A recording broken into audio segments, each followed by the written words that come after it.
আজকে একটা দারুণ স্বাদের রেসিপি নিয়ে চলে এসেছি, পমফ্রেট কারি রেসিপি। দেখেই নিশ্চয়ই বুঝতে পারছেন কতটা দেখতে সুন্দর হয়েছে, খেতেও কিন্তু সেই রকমই সুন্দর হয়েছিল। আর যারা যারা আমার চ্যানেলটি এখনও পর্যন্ত সাবস্ক্রাইব করেনি, অবশ্যই আমার চ্যানেলটি সাবস্ক্রাইব করে নেবেন এবং ফেসবুক পেজ থেকে দেখলে পেজটি ফলো করে নেবেন। আমি এখানে 3টে পমফ্রেট মাছ নিয়েছি। মাছটা আগে থেকে নুন মাখিয়ে জলটা ঝরিয়ে নিয়েছিলাম। তারপর দিয়ে দিচ্ছি হলুদ গুঁড়ো আর লঙ্কার গুঁড়ো। হলুদ গুঁড়ো লঙ্কার গুঁড়ো দিয়ে ভালোভাবে মাখিয়ে আধ ঘন্টা মতো রেস্টে রেখে দেব। তারপরে মাছগুলো ভাজা করে নেব। তো আমি এখানে নুনটা মাখিয়ে রেখেছিলাম, হলুদ আর লঙ্কার গুঁড়োটা ভালোভাবে মাখিয়ে নিচ্ছি মাছের মধ্যে, যাতে ম্যারিনেট করে রাখলে ভালোভাবে মাছের মধ্যে মশলাগুলো ঢুকে যায় আর খেতে কিন্তু তখন টেস্টি হয়। আমি একটা কড়াই নিয়েছি, কড়াইতে এবার দিয়ে দিচ্ছি সরষের তেল। দিয়ে তেলটা ভালোভাবে গরম হতে দেব। তেলটা গরম হয়ে গেলে মাছগুলো একে একে ছেড়ে দেব। তেলটা কড়াইয়ের মধ্যে একটু ছড়িয়ে নেব, যাতে কড়াইতে মাছগুলো লেগে না যায়। তেলটা ভালোভাবে গরম হয়ে গেছে, এক এক করে আমি মাছগুলো ছেড়ে দিচ্ছি। মাছগুলো ভালোভাবে উল্টে পাল্টে লাল লাল করে ভেজে নেব।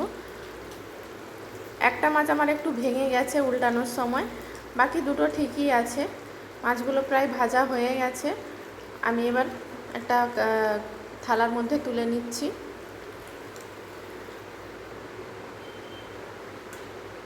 মাছগুলো তুলে নিয়েছি। এবার কড়াইটা একটু ভালোভাবে পরিষ্কার করে নেব। কড়াইতে যেই তেলটা আছে ওই তেলের মধ্যে আমি রান্নাটা করব। দিয়ে দিচ্ছি একটা মিডিয়াম সাইজের পেঁয়াজ বেটে নিয়েছিলাম। পেঁয়াজটা বেটে ওটা তেলের মধ্যে দিয়ে একটু ভালোভাবে ভেজে নিচ্ছি। পেঁয়াজের কালারটা একটু ব্রাউন কালারের হয়ে আসলে তখন দিয়ে দিচ্ছি আদা রসুনের পেস্ট। আদা রসুনের পেস্ট আমি 1 চামচ মতো দিয়েছি। দিয়ে আবারও ভালোভাবে একটু কষিয়ে নেব, যাতে এর কাঁচা গন্ধটা চলে যায়। এবার দিয়ে দিচ্ছি টমেটো কুচি।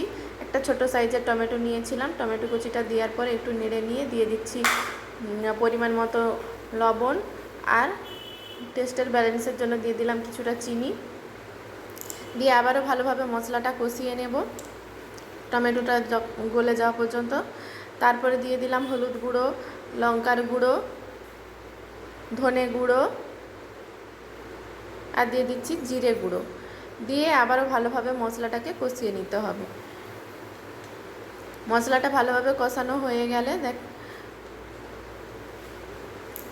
তারপর আমি অল্প পরিমাণে জল দিয়ে দেব। মশলাটা ভালোভাবে একটু কষানো হয়ে গেছে।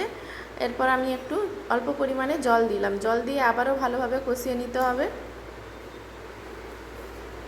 আমি একটু ঢেকে রেখে দেব। 2 মিনিট মতো ঢাকা দিয়ে রাখার পরে তেলটা ছাড়তে শুরু করেছে। এর মধ্যে দিয়ে দিচ্ছি আমি 2 টেবিল চামচ মতো টক দই। টক দই দিয়ে ভালোভাবে ফেটানো টক দই দিয়ে আবারও ভালোভাবে দইটা মশলার সাথে মিশিয়ে নিতে হবে।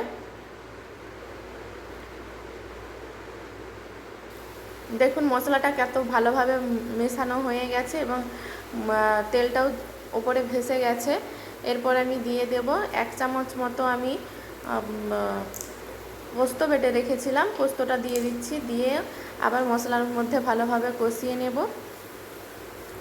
নিয়ে তারপর ওই পোস্ত বাটা যে জল ছিল ওই জলটা অল্প পরিমাণে একটু দিয়ে দেব। দিয়ে আবারও কষিয়ে নেব। মশলাটা কিন্তু আমি অনেকক্ষণ ধরেই কষিয়েছি।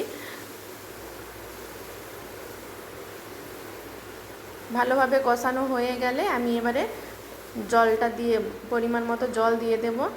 ওই বাটিতে যে এক্সট্রা জল ছিল ওই জলটা আমি দিয়ে দিলাম। তারপর আরও একটু জল দিয়ে গ্রেভিটা ফুটতে দেব।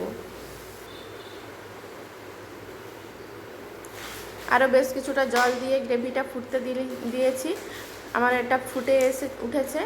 এর মধ্যে দিয়ে দিচ্ছি ভেজে রাখা মাছগুলো। যেহেতু আমার একটা মাছ ভেঙে গেছে, তাই আলতো করেই দিয়ে আমি ভালোভাবে একটু মিশিয়ে নেব। ঝোলের মধ্যে মিশিয়ে নিয়ে তারপর আমি ঢাকা দিয়ে হতে দেব 3 থেকে 4 মিনিট মতো। গ্যাসটা প্রায় মিডিয়াম টু লো ফ্লেমেই আছে। দিয়ে আমি ঢাকা দিয়ে দিচ্ছি। ঢাকা দিয়ে 4 মিনিট পর ফিরে আসছি। 4 মিনিট হয়ে গেছে। আমার গ্রেভিটা অনেকটা কমেই এসেছে। এর মধ্যে দিয়ে দিচ্ছি অল্প পরিমাণে গরম মশলার গুঁড়ো। এটা আমি বাড়িতেই গরম মশলার গুঁড়োটা তৈরি করে রেখেছিলাম, তাই অল্প পরিমাণে দিলাম। দিয়ে আবারও একটু মিশিয়ে নিয়ে আমি গ্যাসের ফ্লেমটা বন্ধ করে 5 মিনিট ঢাকা দিয়ে রেখে দেবো। গ্যাসের ফ্লেমটা বন্ধ করে দিয়েছি, এবার ঢাকা দিয়ে 5 মিনিট রাখার পর দেখুন এর কালারটা কতটা সুন্দর এসেছে। দেখতে কিন্তু পুরো রেস্টুরেন্টের মতোই লাগছে। রেস্টুরেন্টে যখন পমফ্রেট কারি অর্ডার করা হয় ঠিক এইরকমই লাগে। আমার ভিডিওটি ভালো লাগলে অবশ্যই লাইক কমেন্ট শেয়ার করবেন। সবাই ভালো থাকবেন, সুস্থ থাকবেন।